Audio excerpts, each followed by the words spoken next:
காரணம்?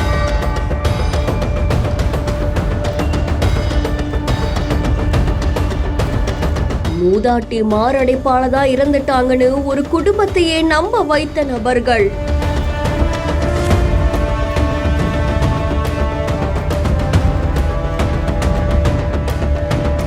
திருமணத்தை மீறிய உறவுக்காக கணவனையே கொலை செய்ய முடிவா?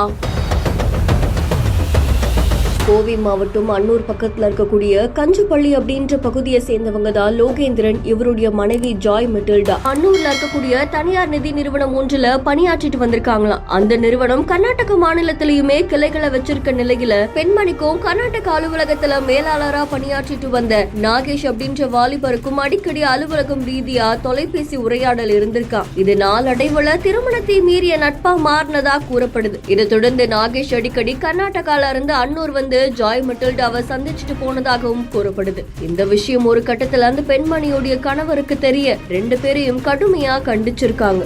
ஆனா கடந்த சில மாதங்களுக்கு முன்னாடி கணவர் லோகேந்திரன் வெளியில போயிருக்கும் போது ஜாய் மெட்டில்டா லோகேஷ வீட்டுக்கு அழைத்ததாகவும் சொல்லப்படுது. இந்த சம்பவம் அந்த வீட்டுல இருக்கக்கூடிய பாட்டி மயிலாத்தாள் அப்படின்றவங்களுக்கு தெரிய வர அவங்க லோகேந்திரன் கிட்ட இத சொல்ல போயிருக்காங்க. அப்போ நாகேஷும் அந்த பெண்மணியும் சேர்ந்து மூதாட்டிய கொடூரமா கொலை செய்ததாகவும் சொல்லப்படுது. ஆனா வீட்டுல அவங்க மாரடைப்பால தான் இறந்துட்டாங்க அப்படின்னு நாடகம் ஆடி இருக்காங்களாமா. மறுபடியும் கணவரையும் கொலை செய்யறதுக்கு திட்டம் தீட்டி இருக்காங்க. இந்த சம்பவம் தொடர்பா லோகேந்திரன் உடனடியா காவல் நிலையத்துல புகார் கொடுக்க அன்னூர் காவல்துறையினர் விசாரணை மேற்கொண்டதுல நாகேஷும் ஜாய் மெட்டில்டாவும் சேர்ந்துதான் மூதாட்டிய கொலை செய்திருக்காங்க அப்படின்னு தெரிய வந்திருக்கு.